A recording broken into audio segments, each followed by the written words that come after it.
लेकिन largely system का character, उसकी चाल चलन वही रहा।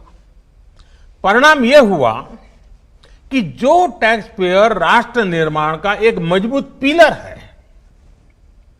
जो देश को गरीबी से बाहर निकालने के लिए योगदान दे रहा है, उसको कटघरे में खड़ा किया जाने लगा। इनकम टैक्स का नोटिस फरमान की तरह बन गया। देश के साथ छल करने वाले कुछ मुट्ठी भर लोगों की पहचान के लिए बहुत से लोगों को अनावश्यक परेशानी से गुजरना पड़ा। कहां तो टैक्स देने वालों की संख्या में गर्व के साथ विस्तार होना चाहिए था और कहां गठजोड़ की, सांठगांठ की व्यवस्था बन गई।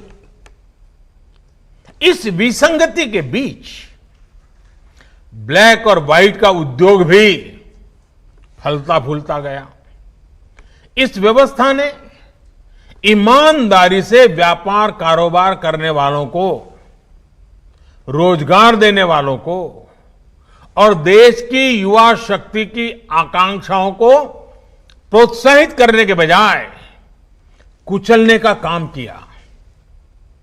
साथियों, जहां कॉम्प्लेक्सिटी होती है, वहां कंप्लायंस भी मुश्किल होता है। कम से कम कानून हो, जो कानून हो वो बहुत स्पष्ट हो, तो टैक्स पेयर भी खुश रहता है और देश खुशहाल होता है। बीते कुछ समय से यही काम करने की दिशा में एक के बाद एक कदम उठाए जा रहे हैं।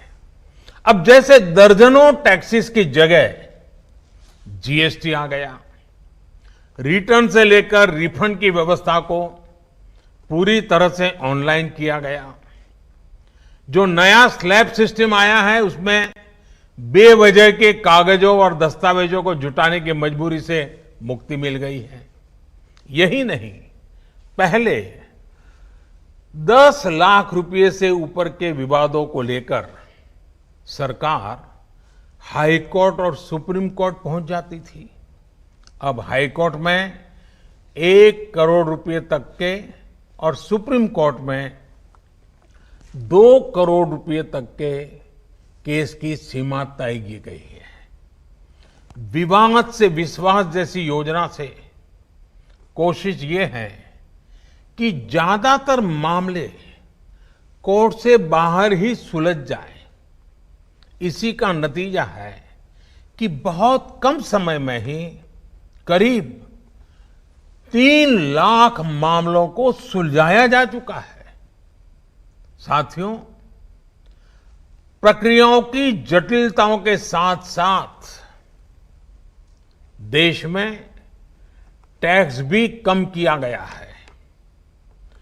5 लाख रुपए की आय पर अब टैक्स 0 है। बाकी स्लैब में भी टैक्स कम हुआ है। कॉरपोरेट टैक्स के मामले में हम दुनिया में सबसे कम टैक्स लेने वाले देशों में से एक हैं। साथियों, कोशिश ये है कि हमारी टैक्स प्रणाली सीमलेस हो, पेनलेस हो, फेसलेस हो। सीमलेस यानी टैक्स एडमिनिस्ट्रेशन हर टैक्स पेयर को उलझाने के बजाय समस्या को सुलझाने के लिए काम करे।